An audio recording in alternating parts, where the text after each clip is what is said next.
विश्वनाथ कोष्ठक में विश्वेश्वरनाथ, धन नंदी बराबर ज्ञानव्यापी। क्या है इसका रहस्य, इसके बारे में आपको बताएंगे। कम समय में कम शब्दों में आपको पूर्ण जानकारी उपलब्ध करवाएंगे। दोस्तों नमस्कार, हमारा नाम योगेश शुक्ला है और आप इस समय निष्पक्ष संदेश देख रहे हैं। दोस्तों इस समय आप लोग देख रहे होंगे कि पूरे देश में काफ़ी दिनों से ज्ञानव्यापी मस्जिद वाराणसी को लेकर एक चर्चा का विषय बना था, लेकिन इसके संबंध में हमने कोई अभी तक वीडियो नहीं बनाया। उसका कारण था हमें लगता था कोई ठोस जानकारी हो, ठोस सबूत हो, कोई अच्छी जानकारी हो, तब हम आपके सामने वीडियो लेकर आए। लेकिन इसमें एक नया मोड़ आ जाया, नई जानकारी निकल कर आई, तभी हम आपके सामने वीडियो लेकर आए हैं। पहले इसका भौगोलिक ढांचा आपको बता दें। जो ज्ञानव्यापी मस्जिद है वर्तमान समय में बनारस में वाराणसी में विश्वनाथ मंदिर से सटी हुई मस्जिद है।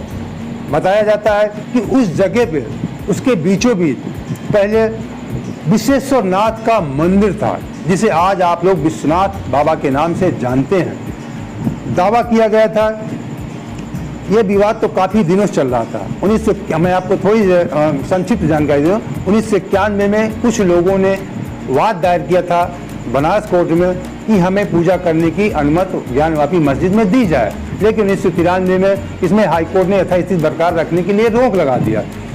इसके बाद जो व्यक्तिगत रूप से मामला सामने आया, सोहनलाल आर्य जी हैं जिन्होंने इसमें वाद दायर किया व्यक्तिगत रूप से 1996 में। उसके बाद से मामला चलता रहा। अब जाके इस मामले में एक नतीजे के रूप में मामला पहुंचा जा करके, तो इसमें कोर्ट के आदेश के, बनारस कोर्ट और इलाहाबाद हाई कोर्ट के आदेश के बाद सर्वे शुरू हुआ। सर्वे आपको बता दें शुक्रवार शनिवार इतवार 3 दिन सर्वे हुआ। आज 10 बजे इसका सर्वे खत्म हो गया। इसमें दावा किया गया था हिंदू पक्ष की तरफ से कि 100 फुट लंबी मूर्ति इस मस्जिद के नीचे है। विश्वेश्वरनाथ, भगवान भोलेनाथ की, विश्वेश्वरनाथ की मूर्ति करीब शिवलिंग 100 फुट लंबी है, ऐसा दावा किया गया था।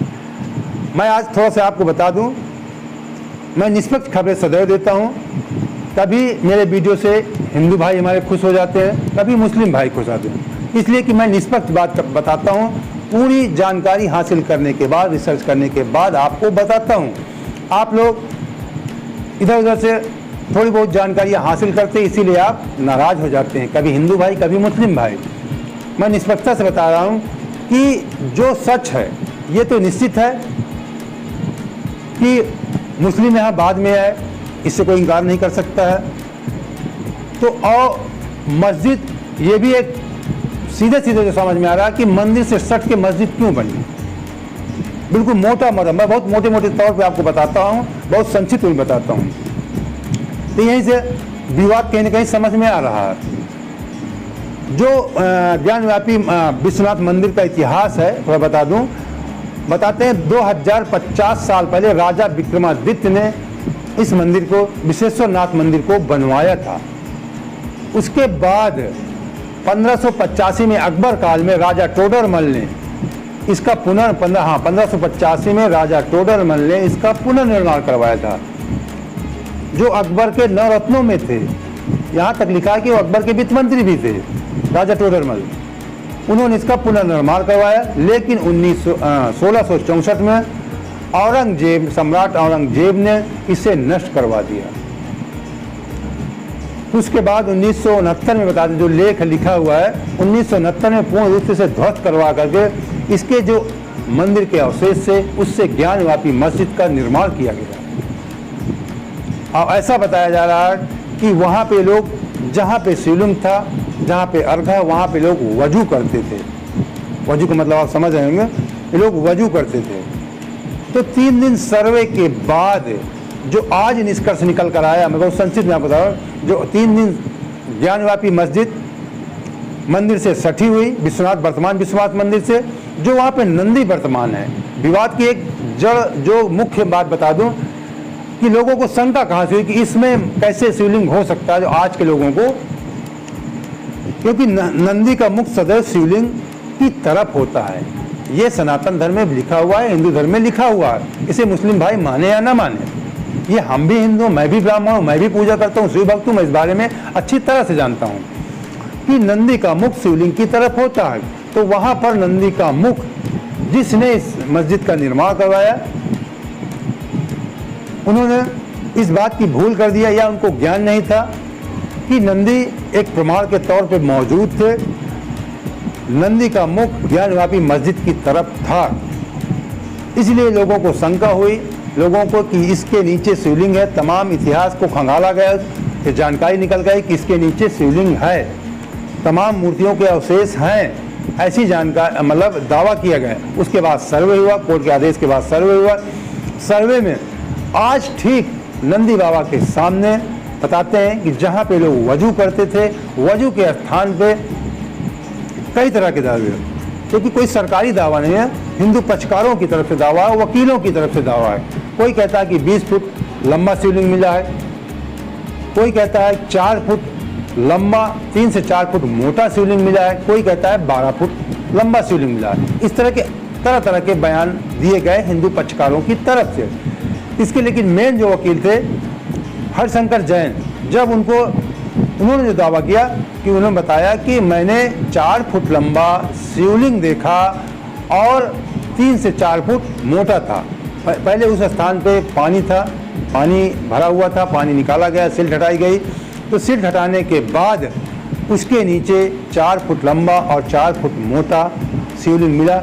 ये हरिशंकर जैन जो हिंदू पक्ष के वकील थे, उन्होंने बताया। उसके बाद उन्होंने तुरंत कोर्ट गए, कोर्ट में प्रार्थना पत्र दिया, इसकी सुरक्षा करवाई है।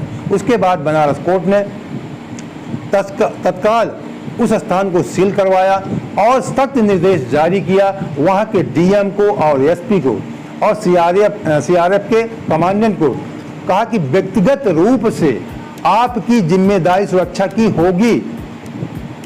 अब आप समझ लेना, कोर्ट ने बहुत सख्त लहजे में कहा कि इसमें कोई अनदेखी अनसुनी नहीं चलेगी। व्यक्तिगत रूप से वहाँ के डीएम को, पुलिस कमिश्नर को और सीआरएफ के कमांडेंट को जिम्मेदार ठहरा दिया कि आपकी व्यक्तिगत रूप से जिम्मेदारी है, इसकी आप सुरक्षा सुनिश्चित करें। तो इसके संबंध में जो आज सबसे बड़ी जानकारी निकली कि शिवलिंग वहाँ पे प्राप्त हुआ। अब ये तो जरूर कोर्ट के सामने कोई मुस्लिम पक्ष कह रहे हैं कि ये सब जो हिंदू पक्ष दावा कर रहे हैं गलत है, कुछ भी वहाँ पे नहीं मिला है। लेकिन कोर्ट के सामने कोई दावा करेगा, किसी की इतनी हिम्मत नहीं कि कोर्ट सामने जाके गलत कहेगा कि वहाँ पे शिवलिंग है। और कोर्ट तभी एक्शन लिया होगा कि जब जो वहाँ पे सरकारी सर्वे टीम सम्मिलित थी हिंदू पक्षकार मुस्लिम पक्षकारों के साथ में, उसने भी कोर्ट को संकेत दिया होगा, तभी कोर्ट ने वहाँ पे उस स्थान को सील करवाया होगा। तो ये बात तो निश्चित है कि शिवलिंग प्राप्त हुए हैं, इससे इनकार नहीं किया जा सकता है। तो ये एक भौगोलिक स्थिति थी। हाँ, अब विश्वेश्वरनाथ के बाद विश्वनाथ कैसे बने, इसके बाद जो जानकारी है कि मालवा की रानी अहिल्याबाई ने बाद में जब ज्ञानव्यापी मस्जिद तोड़कर विश्वेश्वरनाथ मंदिर को तोड़कर बनवाया गया, ज्ञानव्यापी मस्जिद बनवाई गई, उसके अवशेषों से बनवाई गई। उसके बाद मालवा की रानी अहिल्याबाई ने उससे बगल में ही विश्वनाथ मंदिर का निर्माण करवाया था, जो वर्तमान में हम आप दर्शन करते हैं विश्वनाथ बाबा के। वो अहिल्याबाई ने, मालवा की रानी थी, उन्होंने बनवाया था। लेकिन पहला जो मंदिर, पूर्व मंदिर है, प्राचीन मंदिर है, जिसे राजा विक्रमादित्य ने बनवाया था 2050 साल पहले, वो जहाँ पे ज्ञानव्यापी मस्जिद है उसके बीचों बीच ऐसा बताया जा रहा है। वहाँ पे शिवलिंग के तमाम तरह के दावे हैं। 100 फुट कोई कह रहा है, क्योंकि जो वर्तमान में आज शिवलिंग मिला है उसे कोई 20 फीट, कोई 4 फुट, कोई 12 फुट कह रहा है। ऐसा जो हमने रिसर्च किया, ऐसा जो हमने पढ़ा। तो दोस्तों, उम्मीद करते हैं कि आपको हमारा वीडियो पसंद आया होगा। पहली बार चैनल से जुड़े तो चैनल सब्सक्राइब कर लीजिए, लाइक करके मेरे दोस्तों को शेयर भी कर दीजिए। जय हिंद, जय भारत, जय विश्वनाथ बाबा।